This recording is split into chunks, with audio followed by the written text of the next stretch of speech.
Hi, YouTube. It's Alan. We need to have a talk about metal. Yeah, admit it. For a split second there, you were worried that I was going to say this is my last video because I'm moving to Walla Walla to pursue my lifelong dream of training dolphins to clog dance or something like that. But no, no, no, no, no. It's all good. We're here to talk some metal tonight. Couple of sort of announcements to make before we get into tonight's main topic. Recently, I reached 1,000 subscribers, so I just wanted to say thank you to everybody who has subscribed and checked out some of my videos. I've been on YouTube right at 2 years now, basically making one video per week. It's been a lot of fun. I hope to keep doing it well into the future.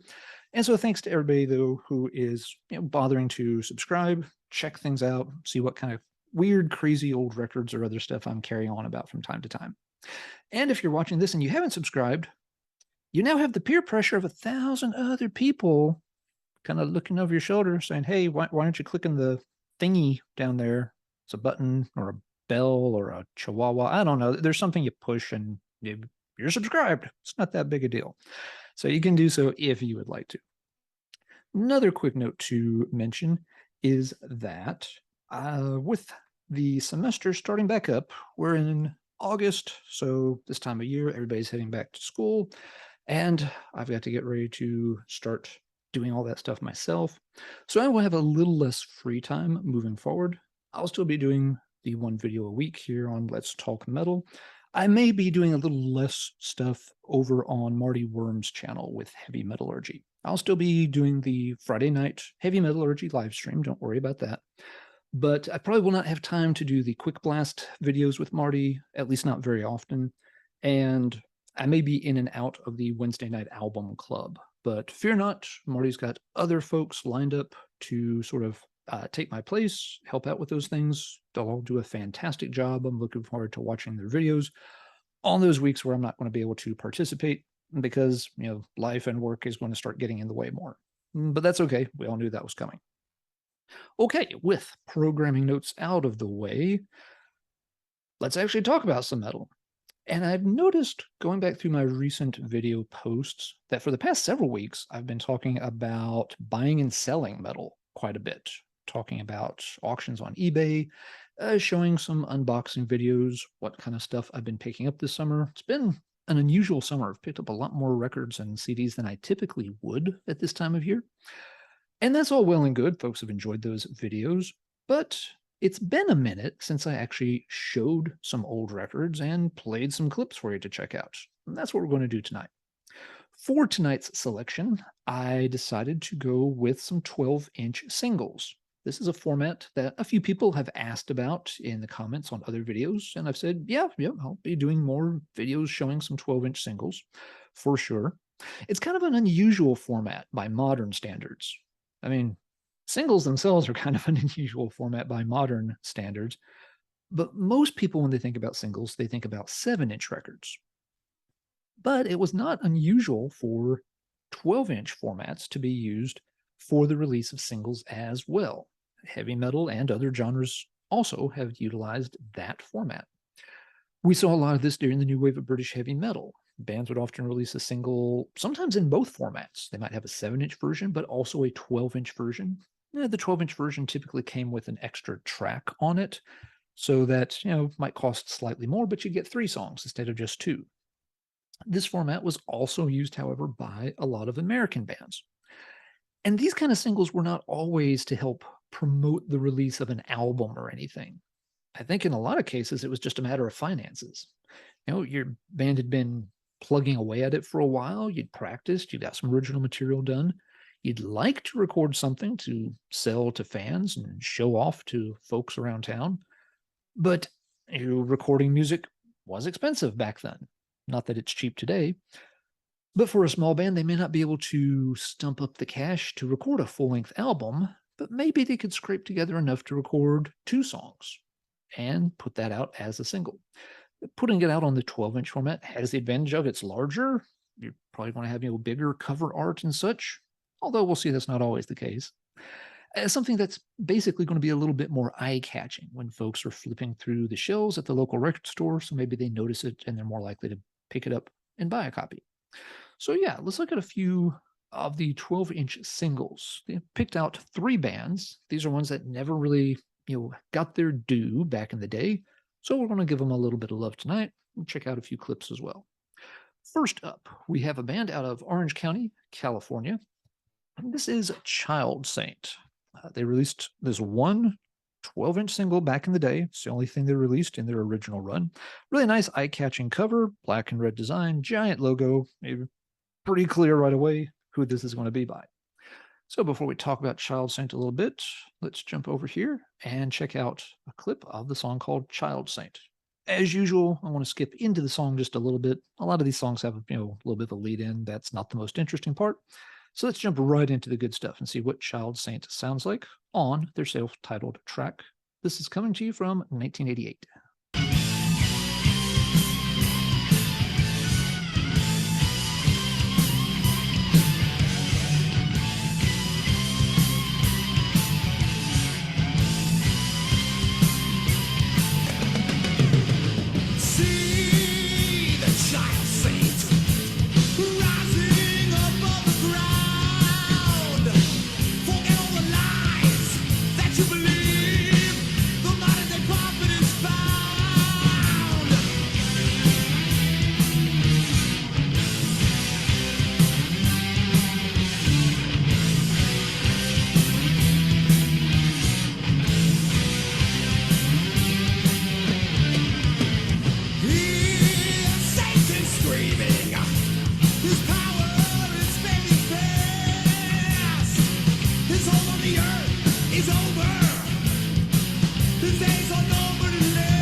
All right, there is Child Saint with their self-titled track from their only release, a 12-inch single from 1988. So they have a pretty forceful and kind of heavy style. It's almost got a doomy quality to it. While Child Saint were out of Orange County and apparently played a lot of shows in the Hollywood area, they don't really sound like a band from that area at all. If you played that for me and said, hey, which scene was this band from back then? I wouldn't hesitate. I'd say Chicago, the greater Illinois area scene, because they have a little bit more of that vibe, like bands such as, Trouble, War Cry, Battalion. A lot of those bands tended to go for more of that style where it was built as a traditional metal song, but a little heavier, a little darker, a little doomier quality about it. And it's a style that I tend to like quite a bit. There was another band, Enforcer, out of Chicago, did that same thing. Witch Killer, Witch Slayer. There's a lot of witches and killing and slaying, but yeah, Witch Slayer was one of the bands in the scene that had that same vibe around Chicago. You don't think of that as much with Hollywood. You, of course, think stuff leaning a little bit more, Sunset Strip, Rat, Motley Crue, Armored Saint, not a glam band, of course, but you're picturing that kind of sound when you think of the Hollywood scene. Anyway, Child Saint stuck around on the scene for a few years. It's noted online that they did live shows in that section of California up through 1991. One of those live shows has been circulated as an unofficial release. There may have eventually been an official version put out, but you could find a live recording that had a long, basically a full set. And most of the songs are pretty good. They're all in that same style. Some of them are a little faster, some a little slower, but they're all operating in that same general range of heavy metal. They've also had an anthology collection put out earlier this year in March of 2022. Looks like it's a 3-disc set. I have not seen this before. I didn't even know it had come out, so it's kind of cool to see. It's got disc 1 has a lot of studio recordings. I don't have all the liner note details for it since I don't own a copy, but it looks to have the 2 tracks from the single included, plus a bunch of other tracks, many of which are also featured in that live set I mentioned. Speaking of which, disc 2 has live recordings on it. And I don't have the 2 side by side to line up, but it looks like it's going to be similar, if not identical, to the live recording that had been circulated about 10 or 15 years ago. And this disc 3 is a DVD of a live performance from May of 1988. So seems like a pretty nice package. I poked around a little bit online. Wasn't seeing many places carrying it. It looks like it was a pretty limited release done on Lost Realm Records, which that one is not ringing a bell off the top of my head, so may have been kind of a small release. But nevertheless, you can also check them out on YouTube if you like that 80s style of traditional metal that's got a really nice doomy aura to it. Child Saint was quite good at that style. For a bonus, they also have one of their songs, which is about being out like on a yacht or a boat and being attacked by like some kind of modern day zombie pirates or something while you're out having brewskis on the lake with your buds. Kind of a weird concept for a metal song, but there you go. Got to have some fun with the lyrics sometimes. All right, let's move on to entry number 2 for the evening. This is a 12-inch single by a band called Crash. At least they're probably called Crash. There's a weird story that goes on with this one. This came out in 1987 and pairs the songs Games with a song called Crazy on the flip side. Never came in a cover. We just got like a plain die cut sleeve. I just took it out of this so there'd be less glare. We're going to check out a clip from the Games side. So let's hop over and give this a listen. And then we'll talk a little bit more about this weird band that was or was not called Crash. So here's a clip from Games.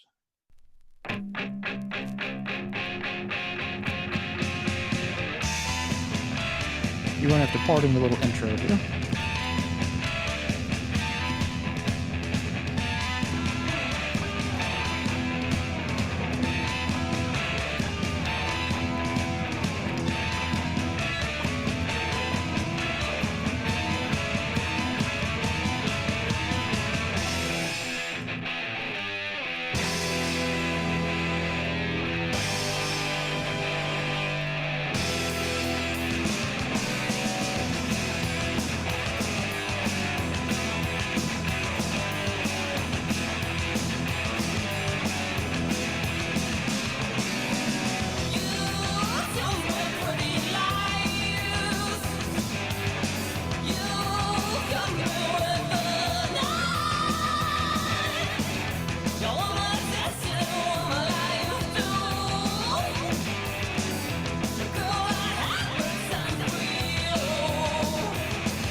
All right, so there's a little bit of the track Games from a band called Crash. So here's the deal on why the naming is a little nebulous.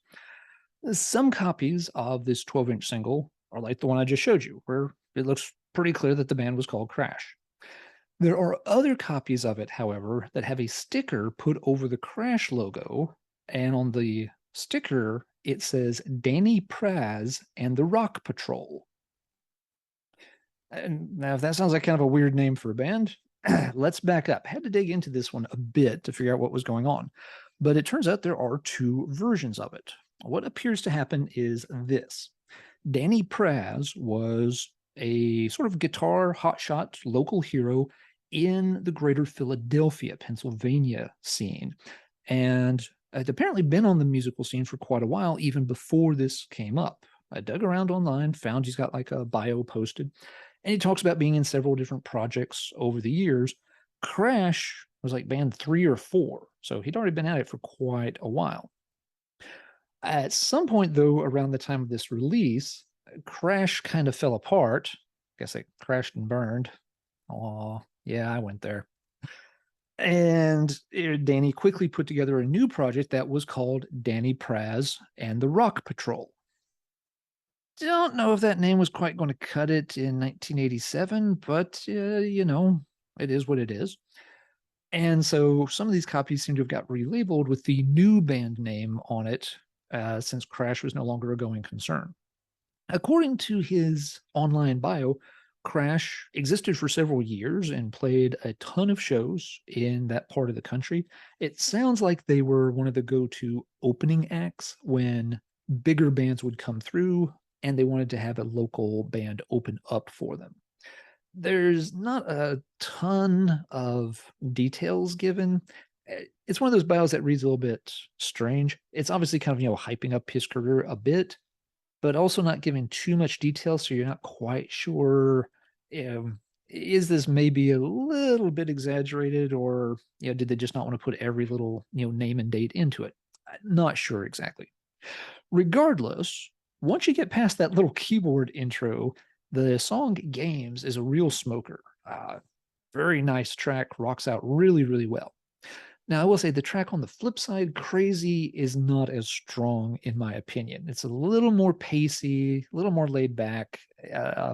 It's the kind of song where everybody in the audience stops, like banging their head and, screaming, and takes a moment to, go buy another beer and just kind of nod their head along to the track before you kick it back into gear, maybe.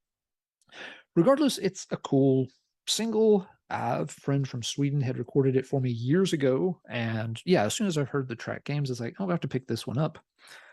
Kind of an annoying one to find since there wasn't a lot of information about the band online. And if you just type Crash into something like Discogs, your computer may crash. You're going to get a lot of weird hits turning up. If you dig into it deeply enough, there is a listing for it on Discogs. It's worth pointing out that the sales history is a little weird there. There's one copy currently listed for sale for like $500. Now, is this kind of a rare item? Yes. Should you pay $500 for it? Oh, please don't do that. No. If you look at sold copies, they're more like $13, $17. This is a good example of a record that is very obscure. Not many people remember or have even heard of this band, but it's not one that commands big bucks whatsoever. The person who has it listed for $500 on Greece or on Discogs, they're from Greece. I'm pretty sure I know this collector from back in the day.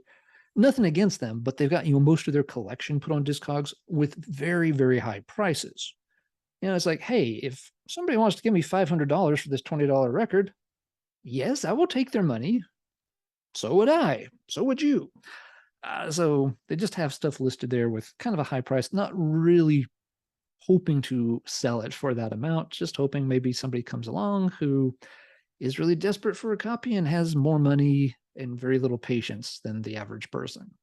So that's a little insight into Crash and, yeah, Danny Praz with a couple of his different projects.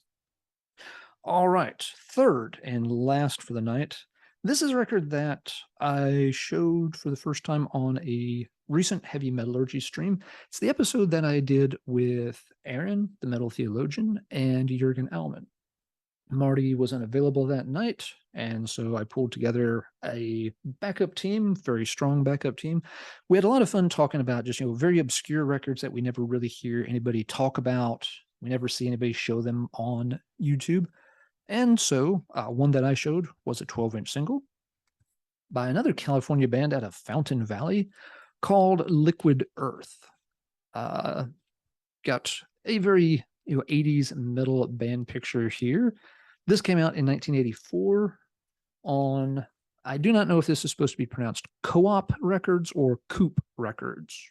Either one is possible, I guess. Doesn't really matter because they only released about 4 records, 2 of which are by Liquid Earth. This one is one of those things that's sought by a lot of heavy metal collectors. Not to overhype it, but it is one of the really rare items. It shows up on a lot of want lists. The band has kind of a slightly strange sound. Before I try to describe it, well, let's just listen to a little bit of it.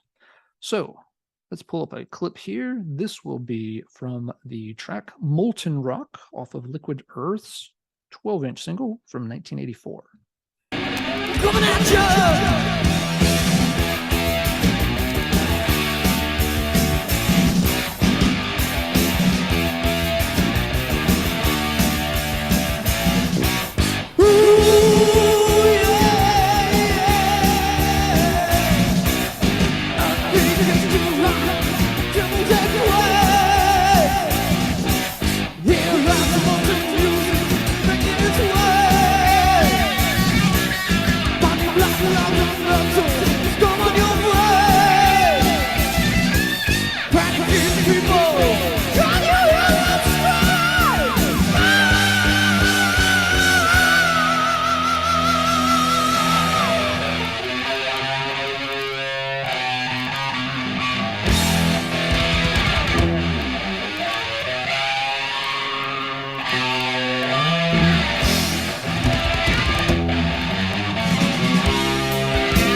All right, so there is Liquid Earth giving it their all on a track called Molten Rock. You can get the sense right away that the band, okay, maybe not A-list musicianship here, but they're going for sort of a little bit of a crazy over-the-top vibe, changing pace very suddenly, slowing it way down, lots of screams going on. It's a kind of slightly out of control metal that some people do not like. They don't like it when band members are randomly, yelling in the intro and stuff. But other people really find kind of endearing. And I tend to be in the later camp. I think the band is showing off, having fun, really going for, it all as they try to record that. Probably dealing with, limited time, limited budget, small recording label opportunity. So yeah, you give it your all because you may only have a couple of takes to get it right. So, other stuff about Liquid Earth. Unsurprisingly, the band did not hang around a very long time. They did remake a 7-inch single that also came out on co-op. It does not have a picture sleeve. It's got this same blue co-op label. And the 7-inch copies have like a red for promotion only stamp on them. So they're all technically promo copies. The 7-inch has one of the same tracks as the 12-inch, but one of the songs is different. So between the 12-inch single and the 7-inch single, you get 3 different songs. After that, the band seems to have faded into obscurity very, very quickly. This is one that was, dug up by heavy metal collectors years later.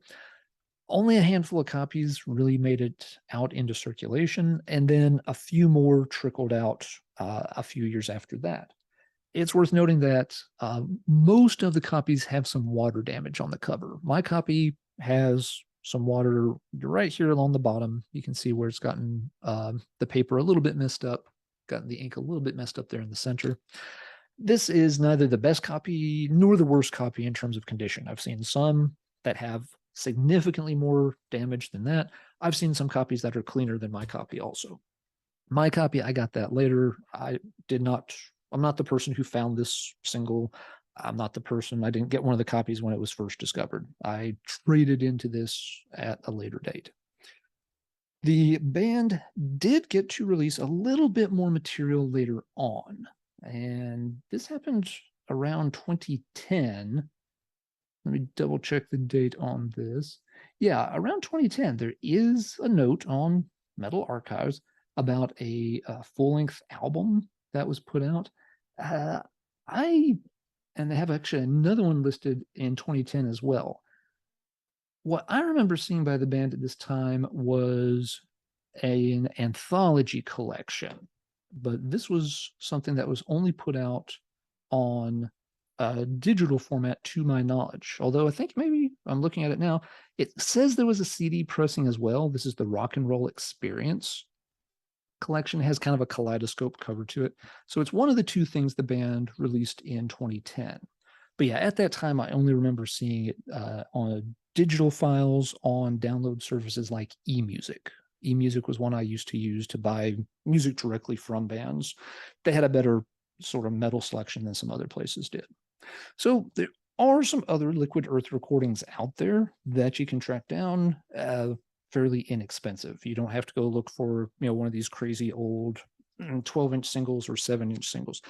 The 7-inch single, unfortunately, is just as hard to find as the 12-inch single is. And these are another pair of records that if you look on Discogs, you're going to see one copy of the 12-inch listed for like $5,000. I don't think anybody's paying $5,000 for this record anytime soon. It is one that can be kind of pricey. Not to downplay it too much. If a copy popped up on eBay today, and let's say it's a reputable seller, it's in decent condition, maybe very slight water damage, it's a record that could easily get to the $1,000 mark. There's no guarantee it's going to happen, of course. Sometimes records sell higher or lower than you expect. I have seen several copies of the record change hands in that, let's say, like 900 to 1,500 range. And those are legit purchases, not just looking up things on PopPsych that may or may not have played out the way PopPsych says they did. So, rare record, kind of a cool band. If you like these bands that are a little bit unhinged in their delivery, I did a video a while back called Madcap Metal It highlighted some bands like Sinner, Red Machete, uh, Max Planck, excellent band that had a really kick-ass demo like this. If you like that kind of stuff, if the material and the bands in that video appealed to you, yeah, Liquid Earth is one that you might want to track down a digital or CD copy of those releases from 2010 and check those out as well. All right, that is going to do it for this episode. So now let's talk metal in the comments down below. What 12-inch singles do you have? Which ones are kind of special to you for different reasons? Are there some you have that are really obscure that you never see talked about? Or do you just have some fun ones that, maybe a big, flashy new wave of British heavy metal release that had a 12-inch single to help hype it up when the album was coming out? Let me know what you think of 12-inch singles in the comments, and we'll keep talking about it there. All right, that's going to do it. So until next time, as always, everybody take care and keep banging your head.